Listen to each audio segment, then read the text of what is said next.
ศรัทธาสาธุชนญาติโยมท่านพุทธบริษัทต่างหลายวันนี้รายการธรรมประทีปส่องต่างก็ได้มาพบปะกับพ่อแม่พี่น้องศรัทธาสาธุชนญาติโยมแห่งครั้งหนึ่งวันนี้เป็นวันพุธที่10 เดือนกุมภาพันธ์ในส่วนกลางโดยเฉพาะอย่างยิ่งจังหวัดสมุทรสาครรอบๆใกล้ๆก็คือกรุงเทพก็ดีนนทบุรีสมุทรปราการจังหวัดระยองเนี่ยญาติโยมยังมีกันอยู่เด้อก็เป็นที่ลำบากญาติโยมเป็นที่ลำบากการขึ้นการขายจับจ่ายใช้ของผู้คนบางคนก็ล้มละลายไปแต่ละครอบครัวแต่ละท่านแต่ละคนเฮาอยู่ดังนอกนี่บางทีเฮาบ่ค่อยหูนะบ่ค่อยหูบ่เข้าใจดูโทรทัศน์ดูข่าวอย่างไปก็ดูแต่ที่มันสนุกสนานเรื่นเริงบันเทิงดูเรื่องดูราวดูความเป็นไปของเหตุการณ์บ้านเมืองโดยญาติโยมนะต้องเฝ้าระวังดูข่าวนี้เป็นเรื่องที่เราจะต้องดูเหตุการณ์ที่มันเปลี่ยนแปลงว่าโรคภัยไข้เจ็บตอนนี้ก็ยังเฝ้าระวังกันอยู่ยังกาดบัดตกยังบ่ได้ประมาทโดยเฉพาะอย่างยิ่งในกาดในรีที่ชุมชนกันญาติโยมไปเอามือไปจับเข้าห้องน้ำห้องท่าห้องเป็นลูกบิดเป็นประตูหรือเดินทางไปที่ไหนห้องน้ำห้องท่าตาม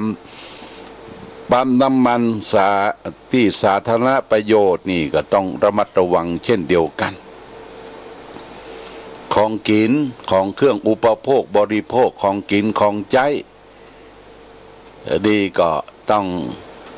ดูแลความเรียบร้อยนะญาติโยมไปที่ไหนต้องเฝ้าระวังอย่าไปตั้งอยู่ในความประมาทตามที่ได้หันได้ทราบข่าวทางไลน์ก็ดีทางเฟซบุ๊กทางโทรทัศน์เนี่ยข่าวที่เดือดร้อนที่ข่าวครอบครัวเนี่ยญาติโยมเนี่ยครอบครัวเนี่ยแตกแยกกันเรื่องผัวเรื่องเมียแล้วก็ความบ่เข้าใจกันข้างกันอย่างที่ข่าวเราได้หันว่าที่จังภาคอีสานเนี่ยญาติโยมผัวเอามีดไปฟันเมียว่ะปดโตมีดดาบยาวบ่เล่นสุภาพสตรีนี่เป็นประเภทอ่อนนะประเภทอ่อนประเภทแม่ทำร้ายผู้หญิงเนี่ยเป็นคนแคะเพิ่นว่าคนแคะที่สุดอะนะเอามีดไปไล่ฟันแต่คืนดูข่าวเมียเปิ้นก็ยะการยะงานในโรงฆ่าสัตว์ของเทศบาลเรียกว่าเป็นเคียงหมูเคียงหยังเนี่ยอยู่ขั้นตึงหมู่ บาดตัวนั้นก็เอามีดยาว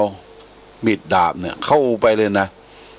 ก่อนการมาแกก็เคยทำที่นั่นนะยามที่ประตูก็ถือว่าเป็นเปิ้นก็ป้องกันแปลว่ารู้จักอยู่เอามีดโจโหเข้าไปก็มาดึงฟังอีราคาอีเลงอย่างญาติโยม